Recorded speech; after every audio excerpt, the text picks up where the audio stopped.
Getting hit with a verification required error on Discord. Whether you're trying to join a server, send messages, or access certain features, this error can be confusing.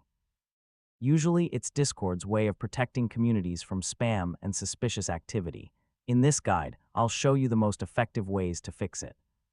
First, make sure your Discord account has a verified email address. Open your account settings and check whether email verification is complete. If not, look for the verification email in your inbox and follow the instructions. Some servers require phone verification before allowing access. If prompted, add your phone number and complete the verification process to unlock restricted features. Different Discord servers have different security levels.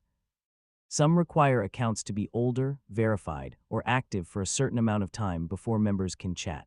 If Discord asks you to complete a CAPTCHA, make sure to finish it successfully. CAPTCHAs help prevent bots and protect servers from spam. Joining too many servers, sending repeated requests, or performing actions too quickly can trigger Discord's security systems. If this happens, wait a while before trying again. Finally, restart Discord and make sure the app is fully updated.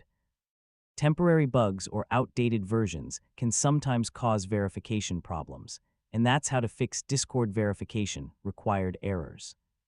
By verifying your account, following server requirements, and avoiding suspicious activity, you can usually regain access quickly. So yeah, hopefully you're back to chatting and joining communities without any issues. Thanks for watching.